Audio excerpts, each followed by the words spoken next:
It turns out that we use more used coffee grounds in our garden than I thought. Though we've been using them for years, I've never done the simple math to estimate how much we use over the course of a year, and my previous guesstimates were much too low. We typically pick up grounds from the coffee shop once per week from April through November, which is roughly 32 weeks, and this 6-gallon bucket is fairly typical for a 1-week haul. There are 43 pounds of grounds in the bucket, but for the purpose of our estimate, we'll say I collect 40 pounds per week. 40 pounds times 32 weeks is 1,280 pounds of grounds, much more than I thought. After estimating the total weight, I started to wonder how much nitrogen, phosphorus, and potassium we're adding to the garden each year in the form of coffee grounds. I've seen different NPK values for used grounds, but 2, 0.3, 0.3 should be about right. The N value of 2 means that 2% of coffee grounds is nitrogen. 2% of 1,280 is 25.6. 25.6 pounds of nitrogen is a pretty good amount. I know I never added that much nitrogen to the garden back when I was using store-bought fertilizers. You'd have to buy 256 pounds of a 10-10-10 fertilizer to get that much nitrogen. Of course, the nitrogen in coffee grounds isn't immediately plant available, but it will become available over time as it's broken down. Now let's look at phosphorus and potassium, which are plant available in coffee grounds.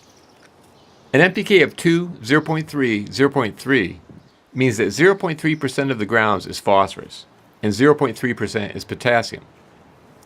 0.3% of 1,280 is 3.84. Again, 3.84 pounds is a good amount.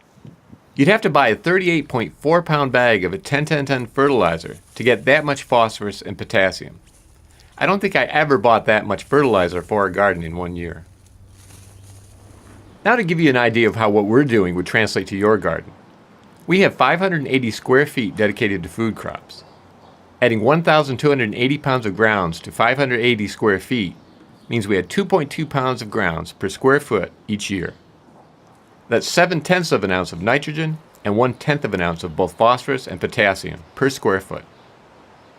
Of course, the grounds aren't all added directly to the garden. We add about 60% of our grounds to our compost piles. This spring, we've already filled up 3 compost bins with mostly autumn leaves and used coffee grounds. Another 30% of the grounds are added to our worm bins, and roughly 10% is added directly to the garden as mulch. Now, I should point out before closing that these numbers do reflect a time when we've been expanding the garden and adding new raised beds. Once all the new raised beds are built and filled with homemade compost, we'll probably cut back a bit. But used coffee grounds will remain an important part of our efforts to increase soil fertility. So I'm not suggesting you have to use hundreds or thousands of pounds of coffee grounds to have a great garden. We use them because they're free and very plentiful in our area. But I do hope this video will encourage you to try coffee grounds in your garden if you haven't already. They'll improve your soil fertility, lower your costs, and you'll be keeping a valuable resource out of landfills.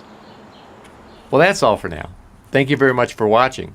And until next time, remember, you can change the world 1 yard at a time.